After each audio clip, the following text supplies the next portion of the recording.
السلام علیکم، میرے چینل میں خوش آمدید۔ اور جیسے جیسے میرے چینلز پر سبسکرائبر آتے جا رہے ہیں مجھے بہت زیادہ خوشی ہے، اور ان تمام سبسکرائبرز کا شکریہ اور سننے والوں کا جو مجھے میری سٹوریز کو سن کر لائک کر کے جاتے ہیں، شکریہ۔ آئیے آج کی ایک اور اسٹوری کی جانب پڑھتے ہیں۔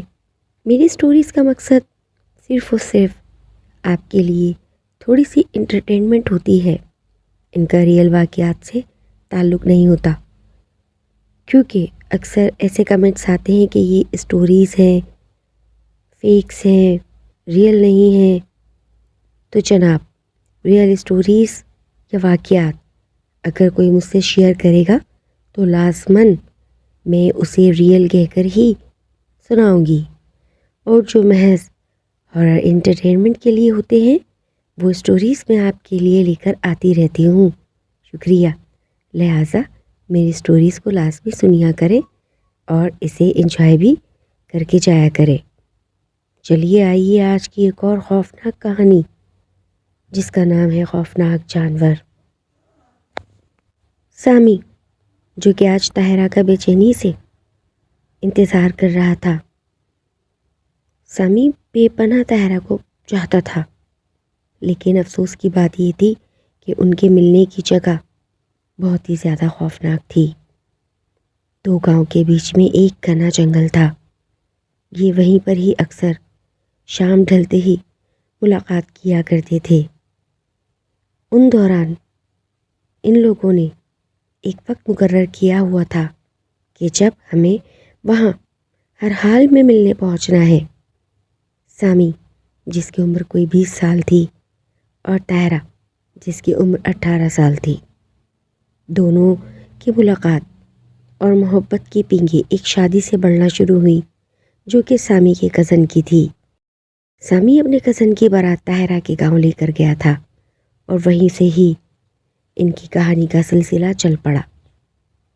دونوں ایک دوسرے سے ملنے کے لیے بے پناہ بےتاب رہتے تھے، اور باتوں ہی باتوں میں ایک دفعہ تذکرہ چھڑا اسی جنگل کا کہ ہم ہر ماہ کی چاند کی پہلی تاریخوں میں جو بھی ہو پیر کے دن شام 7 بجے کے بعد وہاں ملا کریں گی، اور یہ ملاقات ہماری آدھے گھنٹے پر مشتمل ہوگی، اس سے زیادہ نہیں، کیونکہ طاہرہ اور سامی دونوں ہی پڑھا کرتے تھے، اور پڑھائی کو بالائے طاق رکھتے ہوئے، اس سے فائدہ اٹھاتے ہوئے پیر کے روز شام 7 بجے ان کی ملاقات طے ہونا پا جاتی تھی۔ ان کو ملتے ملتے لگ بھگ 3 ماہ ہو گئے تھے۔ تم میری شادی کی بات کب کرو گے سامی؟ اور میں تم سے اس طرح کب تک ملتی رہوں گی؟ مجھے ہر ماہ کی اس پیر کا انتظار رہتا ہے، اور تمہیں اندازہ بھی نہیں کہ باقی کے دن میں کیسے گزارتی ہوں۔ طاہرہ، میرا تو خود دل نہیں لگتا، لیکن میں کیا کروں، ابھی تو میری پڑھائی بہت باقی ہے۔ طاہرہ ہمیشہ یہ سن کر منہ بسور کر بیٹھ جاتی تھی، کیونکہ وہ جانتی تھی کیونکہ شادی میرے والدین بھی اس کے ساتھ اتنی آسانی سے نہیں کریں گے، کیونکہ سامی بے روزگار تھا۔ ڈھیروں باتیں کرتے اور بالآخر اپنے گھروں کو لوٹ جاتے۔ گاؤں میں عجیب و غریب واقعات ہونے لگے تھے۔ اکثر لوگ اب وہاں راستوں سے غائب ہونے لگے تھے۔ سامی ان سب باتوں سے بے فکر ہر پیر کو، ہر ماہ کی شروعات کی پیر کو وہاں جا کر ملتا۔ طاہرہ اسے لاکھ سمجھاتی، دیکھو آج کل بہت خوفناک واقعات ہو رہے ہیں، اس جنگل میں کوئی جانور آ گیا ہے جو کہ رات کے وقت چلتے ہوئے انسانوں کو پکڑ لے جاتا ہے، نہ جانے پھر کیا کرتا ہے۔ ہاں طاہرہ، سنا تو میں نے بھی ہے، لیکن کیا کروں، میں اس دل کے ہاتھوں مجبور ہو گیا ہوں۔ ہاں، یہ دل ہی تو ہے جو بے بس ہے، جو سنتا ہی نہیں۔ ارے اس دل کے آگے تو وہ جانور بھی بیکار لگتا ہے۔ دونوں باتیں کر رہے تھے کہ انہیں بیچ جنگل سے ایک عجیب خوفناک کریہ آواز سنائی دی جیسے کوئی زور سے رویا ہو۔ طاہرہ نے گھبرا کر سامی کا ہاتھ پکڑ لیا تھا۔ سامی، یہ کیسی آواز ہے؟ مجھے تو ڈر لگ رہا ہے، اور دیکھو تمہارا گاؤں تو جنگل سے بہت قریب ہے، اور میں جنگل کراس کر کر کھیتوں سے ہوتے ہوئے گاؤں جاتی ہوں۔ تم تو آدھے گھنٹے میں پہنچ جاؤ گے اور مجھے پورا 1 گھنٹہ لگ جائے گا۔ دیکھو آج تم مجھے میرے گاؤں چھوڑ دو، اور اب ہم کافی ٹائم تک ملاقات نہیں کریں گے۔ ٹھیک ہے طاہرہ، جیسے تمہیں مناسب لگتا ہے۔ دونوں بھی باتیں ہی کر رہے تھے کہ انہیں ایسا لگا کہ کوئی ان کی بھی آواز کا تعاقب کر رہا ہو۔ جنگلوں سے آتی سرسراہٹ کی آواز تیز ہوتی جا رہی تھی۔ سامی، مجھے ڈر لگ رہا ہے، جلدی یہاں سے نکلتے ہیں، ایسا نہ ہو کوئی مصیبت ہمیں بھی آن گھیرے۔ سامی بھی نہتتا تھا، اس کے ہاتھ خالی تھے۔ ہاں جلدی چلو۔ اب سامی اور طاہرہ ایک دوسرے کا ہاتھ پکڑے تیزی سے بھاگتے ہوئے جا رہے تھے۔ انہیں مسلسل ایسا لگ رہا تھا جیسے کوئی سرسراتا ہوا ان کے پیچھے آ رہا ہو۔ گھنے درختوں میں سے کوئی چھپ چھپ کر انہیں دیکھ رہا ہو۔ یہ لو، آ گئے کھیت، نکل جاؤ، میں اب یہاں سے گھوم کے جاؤں گا، میں اب اس راستے سے نہیں جاؤں گا۔ طاہرہ نے آج سامی کو بہت دل فریبانہ نظروں سے دیکھا تھا۔ سامی ایک دم چونک گیا۔ طاہرہ، کیا ہوا؟ سب خیریت تو ہے؟ ہاں خیریت ہے، تو پھر مجھے ایسے کیوں دیکھ رہی ہو؟ کچھ نہیں، یہی سوچ رہی ہوں کہ ایک عاشق اپنے معشوق کے لیے اپنی جان بھی خطرے میں ڈال دیتا ہے۔ سامی ہنسنے لگا۔ ارے کیسا عاشق؟ ارے کیسا عاشق؟ میں تو بس تمہارے کہنے پر چلا آیا، اور تم مجھ سے میری جان بھی مانگو تو میں دے دوں گا۔ ہنستے ہنستے طاہرہ ہنس پڑی۔ اللہ نہ کرے جو تمہیں کبھی میرے لیے اپنی جان دینی پڑے، میں اس سے پہلے اس دنیا سے نہ چلی جاؤں۔ دونوں بھی باتیں کر رہے تھے۔ چلو اب تم جلدی سے نکل جاؤ، اور ہاں میں یہاں سے نہیں، تھوڑا آگے سے جاؤں گا۔ یہ جو پکی سڑک جا رہی ہے، بھلے مجھے کتنی ہی دیر ہو جائے، میں اب جنگل کے راستے سے نہیں جاؤں گا، کیونکہ ایسا نہ ہو کہ وہ جانور مجھے ہی گھسیٹ لے۔ سامی تھوڑا سا ہنسنے لگا تھا۔ چلو چلو جلدی کرو، دیر ہو رہی ہے، اور ہر طرف سناٹا ہو گیا ہے۔ اب ہم یہ غلطی ملنے کی کبھی نہیں کریں گے جب تک وہ جانور پکڑ نہیں لیا جاتا۔ ہاں بات تو تم ٹھیک کہہ رہی ہو، جب تک وہ پکڑا نہیں جاتا اب ہم نہیں ملتے۔ طاہرہ، تمہیں خود سوچنا چاہیے تھا۔ سامی، مجھ سے بھی غلطی ہو گئی اور تم سے بھی، لیکن اب یہ غلطی نہیں دہرائیں گے۔ چلو اللہ حافظ۔ سامی بہت تیز تیز قدموں سے اب بھاگتے ہوئے پکی سڑک پر چڑھ گیا تھا، جبکہ طاہرہ کھیتوں میں چلتے چلتے گم ہو گئی تھی۔ 1 ماہ ہو گیا تھا۔ سامی کا تو وقت ہی نہیں گزرتا تھا۔ وہ آج پھر پیر تھی۔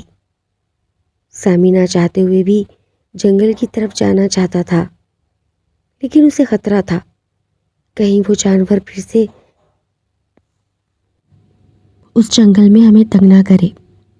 لیکن پھر سامی کو ایک بات یاد آئی، اور وہ من ہی من ہنسنے لگا اور کہنے لگا، ہاں محبت میں کچھ راز ہوتے ہیں، وہ جب بھی ہمیں یاد کرے ہم ان کے پاس ہوتے ہیں۔ ہائے قسمت، خود ہی تو منع کر دیا کہ جب تک وہ جانور پکڑا نہیں جاتا ہم نہیں ملیں گے، سو تو نہیں ملیں گے۔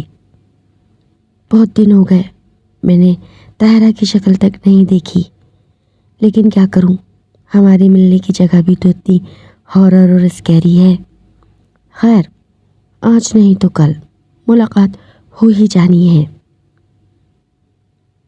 سامی آج اپنے دوستوں میں بیٹھا ہوا خوب ہنسی مذاق کر رہا تھا کہ اچانک اس کا وہی دوست جس کی شادی